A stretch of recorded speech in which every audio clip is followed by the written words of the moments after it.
La parole est à monsieur Jean-Louis Bourlanges. Merci, Monsieur le Président. Ma question s'adresse à Monsieur le Premier ministre. Ça marche? Oui. L'initiative franco-allemande appelant à un transfert budgétaire massif de l'Union en direction des États frappés par la pandémie couronne les efforts de notre pays pour corriger la principale anomalie du traité de Maastricht, la dissociation entre une intégration monétaire ambitieuse et une absence de vraie solidarité budgétaire. Elle atteste de surcroît la vitalité de la relation franco-allemande. Nos partenaires, prétendus rigides, auront en 10 ans accepté à notre appel 3 choses qui n'avaient pas initialement leur faveur.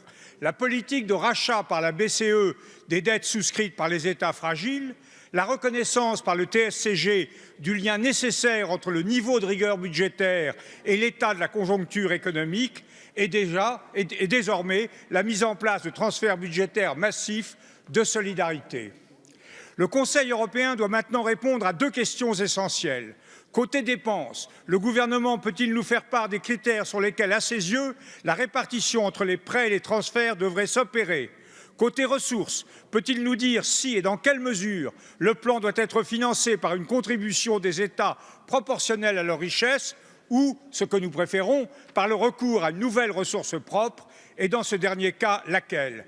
Cette initiative est cependant guettée par l'enlisement dans le marécage procédural des décisions à l'unanimité et des ratifications obligatoires. Ne pensez-vous pas qu'elle devra impérativement déboucher sur un saut qualitatif d'ordre institutionnel, l'extension à certains aspects du domaine budgétaire et fiscal du vote à la majorité qualifiée et de la codécision Conseil-Parlement? Le moment n'est-il pas venu, Monsieur le Premier ministre, pour la France, d'inviter les Européens à revisiter sur un point essentiel le pacte institutionnel qui les unit? Merci, chers collègues. La parole est à monsieur le Premier ministre. Merci, Monsieur le Président, Mesdames et Messieurs les députés. Monsieur le député, il y a quelques semaines, au Sénat, j'avais eu l'occasion, pendant le confinement, j'avais eu l'occasion de dire ce que, je crois, beaucoup de nos concitoyens ressentaient dans le début de la crise sanitaire et dans la réponse qui était apportée, que l'Union européenne n'avait peut-être pas été, dans l'immédiateté de la crise, là où nous l'espérions, là où nous l'attendions. Et ce sentiment partagé en France, en Italie, en Espagne, par de nombreux partisans fervents convaincus de l'Europe, nous désolait et nous inquiétait. Depuis, il s'est passé beaucoup de choses, car justement ces fervents partisans, ceux qui savent que l'avenir de notre continent passe par une structuration politique et économique de l'Europe, ceux-là se sont ressaisis. Et ils se sont ressaisis, monsieur le député, vous l'avez dit à juste titre, grâce au couple franco-allemand, grâce à cette capacité qu'ont eu les dirigeants français, le président de la République, l'ensemble des membres du gouvernement mobilisés sur ce sujet, et les dirigeants allemands, au premier chef d'entre eux, la chancelière Merkel, de s'entendre et de rappeler que l'Europe n'avançait jamais aussi bien que quand son moteur franco-allemand, ce qui n'est pas toujours accepté par nos autres partenaires, en tout cas pas cette formulation, s'entendait et essayait de faire des propositions qui permettaient d'entraîner, de passer une étape. La proposition de la Commission européenne, la proposition de budget et la proposition de plan de relance s'inspirent, vous le savez, beaucoup de ce travail franco-allemand qui a été formulé publiquement.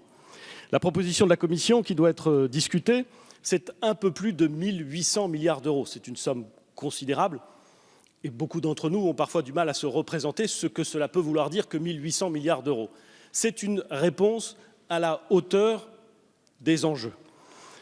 Elle comporte une partie destinée à la relance et une autre, qui est plus classique, qui est destinée au budget de l'Union pour la période 2021-2027.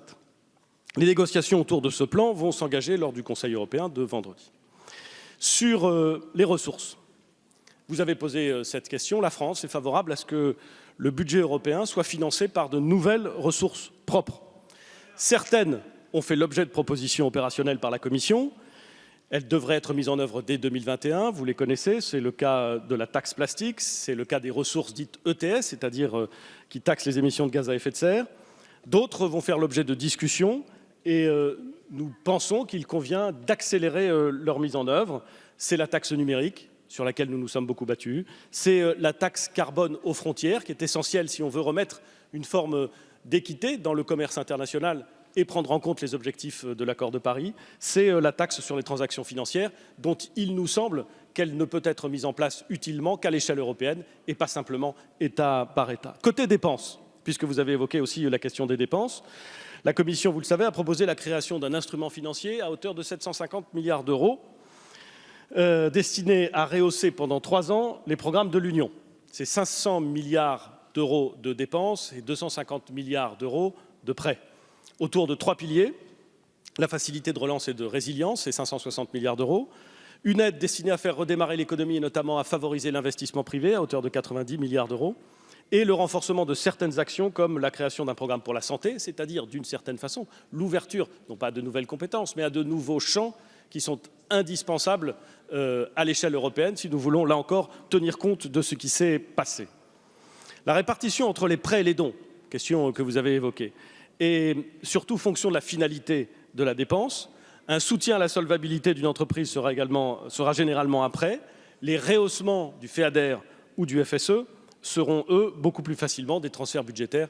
Il n'y a là rien que de très logique. Vous avez évoqué, monsieur le député Bourlanges, les risques des marécages décisionnels européens. Et vous avez dit des méandres aussi peut-être. Enfin bref, d'un terrain qui ne serait pas solide et sur lequel on peinerait à construire un édifice durable.